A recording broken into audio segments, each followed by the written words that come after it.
예, 그럼 저 기념행사 토론회에 앞서서 그 노무현재단 14특별위원회에서 아까 말씀드린 대로 그 제2차 남북관계 발전 기본계획에 대한 입장을 발표하는 기자회견을 진행하도록 하겠습니다. 네, 안녕하십니까. 노무현재단의 14 정상선언 특별위원회 위원장을 맡고 있는 이재정입니다. 오늘 그 사회자가 말씀드린 것처럼 성명서를 여러분에게 낭독해 드리도록 하겠습니다. 박근혜 정부는 남북관계 발전 기본계획을 다시 작성하라.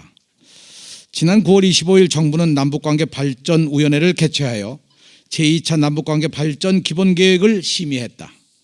언론 보도에 따르면 박근혜 정부가 확정한 남북관계 발전 기본계획에는 2007년 14 남북 정상선언에서 약속한 서해 평화협력 특별지대 추진이 빠져 있다고 한다. 제2차 남북관계 발전 기본계획에서는 정전체제의 평화체제로의 전환, 한반도 비핵화와 같은 한반도의 평화와 안정을 위한 핵심적인 내용들도 누락되거나 소홀히 다루어지고 있는 것으로 알려졌다. 이는 남과 북의 기존 합의를 존중하겠다던 박근혜 정부가 국민과의 약속을 어기고 14선언을 부정하려고 하는 시도이다.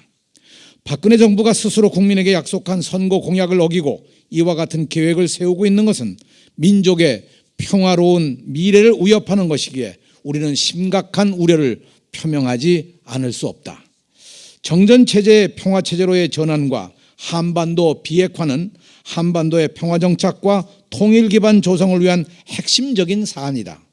북핵 문제 때문에 20년이 넘도록 한반도에서 반복적으로 지속된 긴장과 전쟁 위기를 극복하기 위해서는 평화체제와 비핵화가 필수적이다. 서해 평화협력 특별지대는 14 남북 정상선언의 많은 약속 가운데 가장 중요한 성과로 전문가들이 꼽고 있는 사안이다. 서해 평화협력 특별지대는 분쟁의 바다인 서해를 평화의 바다로 전환시키겠다는 것이다. 서해에서 북방 한계선을 평화적으로 지킴으로써 서해의 완전한 평화를 이룩하고자 하는 것이다. 남북관계 발전 기본법에 따르면 5년마다 남북관계 발전 기본계획을 세워서 국회에 보고하도록 되어 있다. 남북관계 발전 기본계획은 5년 동안 박근혜 정부가 추진할 대북정책의 기본 방향이라고 할 수 있는 것이다. 남북관계 발전 기본법에서 5년마다 남북관계 발전 기본계획을 세워서 국회에 보고하도록 한 것은 남북관계를 장기적인 국가적 안목이 없이 정권의 이해관계와 필요에 따라 추진하는 것을 방지하기 위한 것이다. 따라서 이와 같은 제2차 남북관계 발전 기본계획은 남북관계를 장기적인 국가적 전략에 따라 추진하겠다는 남북관계 발전 기본법의 취지에 어긋나는 것이다.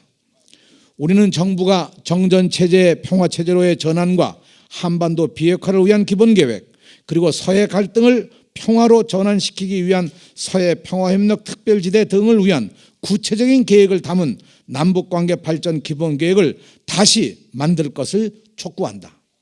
한반도 평화와 안전을 위한 핵심적인 계획들이 빠진 채 이를 국회에 보고하는 것은 국민과의 약속을 어기는 것으로 평화와 통일을 추구하는 국민들의 저항에 직면하게 될 것이다. 2013년 10월 4일 노무현재단 14 남북공동선언 특별위원회. 네, 여러분 고맙습니다.